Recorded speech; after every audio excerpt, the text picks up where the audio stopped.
KT, and I think this one is 6.7. So it actually does have a little bit more high end than the other one does. But I've been playing around with the processor output levels and things like that. So I don't have it set quite the same as I used to, and I'm still trying to find the right combination for it. It's a little tricky because the way they did the monitor on this radio, it's actually a function of the subreceiver. So the thing is, the subreceiver doesn't have the same width as the regular main receiver. I think it only opens up to like 2.7 kc. So no matter what I do, I don't have quite the same fidelity in the monitor that's actually going out over the air. And it's a lot more pronounced than it was with the monitor on the 850, which is done up differently since it doesn't have a second receiver. So it turns out the monitor in the 850 sounds a lot closer to real life than this one does. So that's why I was worried if it sounds a little mushy or something, because to me, right now, it's a little tough to tell. Yeah, I know what you mean, because this one's the same way. The second receiver on here doesn't have, all the functions, all the filtering functions. And, well, actually, I take that back. It does do most of the filtering, but bandwidth is, I think I'm limited to about 2.2. I think on the on the sub receiver, but no, it sounds good. I mean, what I did was I just did. I had my little computer on over because I was doing some stuff on that, so I opened up the one of the recording programs I got on there. Not with a video one because those files are too big, but I did it with just recording straight audio, and I'll if you want, I'll send it to you here in a little bit. But so I got a little bit of you with it wide like that. If you want to bounce back and forth in between them, you can get an idea of what it sounds like coming over here. Like I said, I'll shoot this thing off to you here in a few minutes. Well, if you post it on your YouTube page, I can get a look at it tomorrow also. Although I don't know what the difference is between just audio recording and the ones that you post. But one thing I do want to try is I want to narrow down to 3 kc.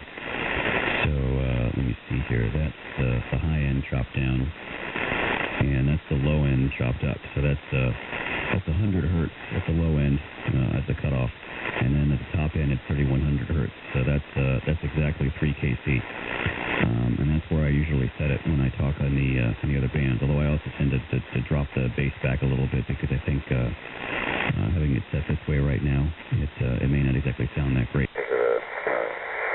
The sharp cutoff at 100 hertz, and no, that's not what I want to do.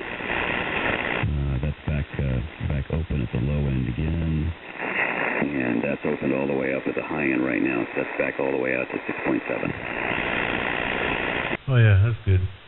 Sounds good over here. It's clean no matter what. While you were doing that, I moved. I went as narrow as 1.9 and then back to 4 with it. So I kind of moved it around a little bit, and you'll hear it. But yeah, no, it sounds good. It's pretty good and clean, and that's what I was thinking when you were talking about where you got the low cut at. I think mine is at about I want to say I got it about 70 hertz. I think is where mine was flipped off. And if I go lower than that, it works good. It transmits good like that. But the thing is, you got to have a good radio to receive it on. Otherwise, it's going to sound muddy in a small radio or a narrow receive. It's going to have a muddy sound to it. But that's why I don't really run it that low like that. But on this one here, I'm at about 70 on the low, and I should be just a hair. But I think it should be cutting off about 4,000 hertz on the top, but I think it's actually driving a little bit past that because it's going a little bit off my scale over here. I just don't know how far. I haven't never since I figured out another way how to get this thing a little bit wider than what it was. I haven't really checked it with my other monitors to see exactly what it's doing, but I know it works good, so I just kind of left it alone. I didn't really worry about it too much, but I got a little clip on there though, so I can stick it on YouTube if you want. It's I'll find a little picture or something and stick it on there, and then like that they work good too. The audio comes out good on them, and it'll play back good. You just don't have no picture to go along with it. But So I can do that if you want. I can stick it up there, and then you can see and get a good idea what it's doing. But even when he narrowed it up like that to 3, it was still sounds pretty good like that too. So either way it'll work. I found a guy on YouTube that, as a matter of fact, I forgot what his name was, but I think it's under my subscribers, if I remember right. But I think the guy, I want to say he was in Italy, I think, and he's got one of those radios on there he's fooling with, and he's got a recording where he goes real narrow, and he widens up a little bit, then he widens up some more, and then he puts that thing, it's real wide. I forgot exactly how far it went, but you can kind of hear a little bit of changes in there. It's not a lot, going from in each step, but if you went from narrow to, all the way down, all the way wide, I'm sure you notice it a lot more then, but yeah, no, that one, I think that one will work right there. It's like I said, it seems to be working pretty good coming up this way. And once I stick this little sound bite up there, you'll be able to get a real good idea what it's doing coming my way. Yeah, QSL. Well, you got on this radio, you got the DSP bandwidth controls, but there's also the analog filters. So I was just using the DSP filters, and with that you can set the low end from 1 to 400 800 kc steps, and then top end there's I think you can adjust it between 2.6 and 3. I forget what the steps are; they're not exactly even. But you can also use the 8 megahertz analog filters too. Right now they're turned off, but you can use those as well. So I think there's other combinations you can end up with. Like if I leave it all the way open now and then kick in the 6 kc position, I think it actually narrows down to about 4 kc. And I can also set in the 2.7 kc, and I can even transmit through the 1.8 kc narrow receive filter. I don't think that the 455 kilohertz IF filters do anything. No, those don't. But I even have like the 270 hertz, CW filter, in the 8 megahertz IF, and I think I can even put that one in. Normally the radio tries to decide which filters make sense, to allow as combinations. But if you want, there's a menu option. You can turn that off and just allow you to select all the different filters in every mode, even if they don't make sense.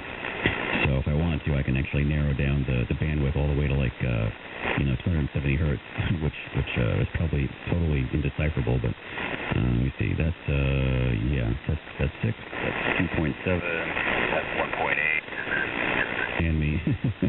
Yeah. So you can actually go all the way down like that. Oh yeah, and you could hear it too. It's a big difference there. And every once in a while, I might drop this one down if it's like. If there's a whole lot of people in there, I will drop it back some to get see if it's more noticeable like that. But I found that if I do run it, if I drop it to like 2.4 versus where I'm at right now, you would think that you would have more punch. With it narrower, and you got your mids in there. Those mid-range tones is what really gets that thing. What really pushes through a pileup. But I haven't really noticed that much difference in talk power. One to the other. They both seem to talk pretty good. And one thing is, you see it different on the watt meter though. If because you don't have your available RF spread out over such a wide area. Once you got it narrow, you will see more watts on your meter, but as for the overall punch that it has once it's out there on the air, that's why I pretty much leave this thing where it's at right now. All the time, but every once in a great while I might narrow it up if I'm really having a hard time getting in there. And usually if I do that, if I narrow it up and get the mids up a little bit in there, it doesn't really make that much difference. So I usually keep this thing right where it's at right here is pretty much where it's at every time I key up there. But it does do its job, But But yeah, that one's pretty neat. I'm sure all those, doing the filters like that, I could probably do that with that little Kenwood I got over here, that older one. I haven't had that thing in line in a real long time, but because I remember I pulled it out because the receiver was going in and out, and I know they had some issues with those. I don't really remember if it was a board issue, or I want to say it was some jumpers in between the boards, if I remember right. But that little TS 450 that I have on, that one I remember the receiver would drop in and out, so I kind of pulled it out of line and started messing with something else, and I never did put it back, but it's sitting over here on top of one of these big Johnson Vikings I got laying around here. You might want to just check to make sure all the connectors are plugged in, because sometimes that can be all that it is. But I think, I'm not exactly sure, but I think you can do that with that radio.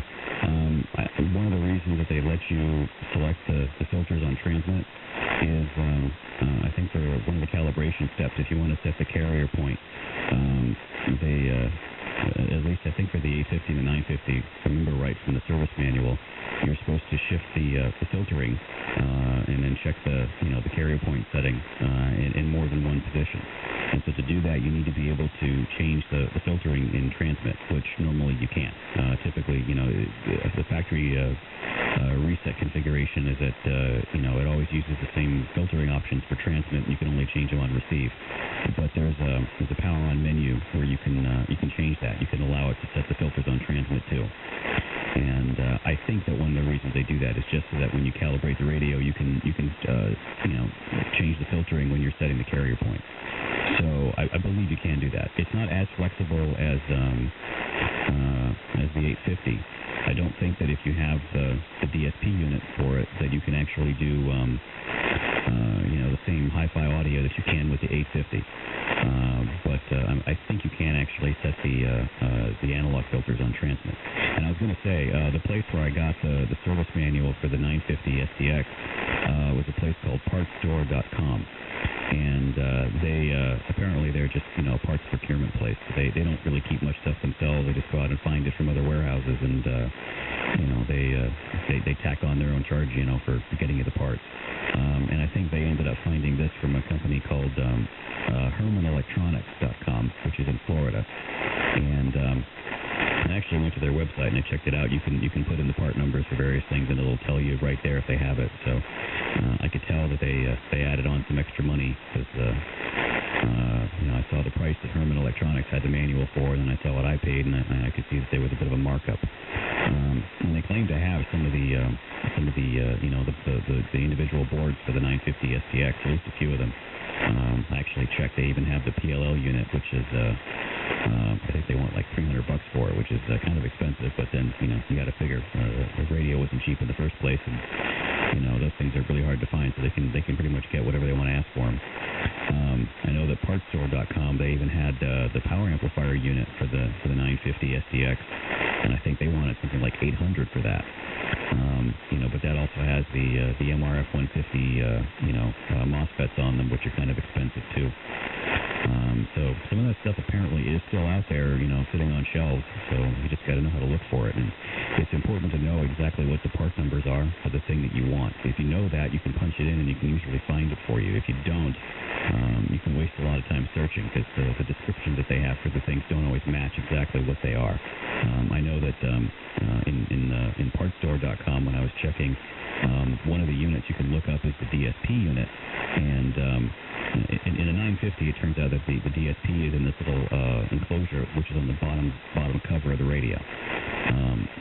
For the 950S and the SD, the DSP unit was optional, and if you bought just the S version with no DSP, then you had just a flat bottom cover. And then the SD version had the DSP unit in the bottom, and there was a couple plugs that fit in the back of the radio. For some reason, they do it the same way with the SDX, even though the DSP unit is not optional for this radio. But for that unit, they had it described as a dispenser unit, which I guess was somebody's interpretation of what DSP meant. So if you just tried to search for it for that, you'd never find it. Yeah, I know. I run into that stuff a lot. Looking up parts for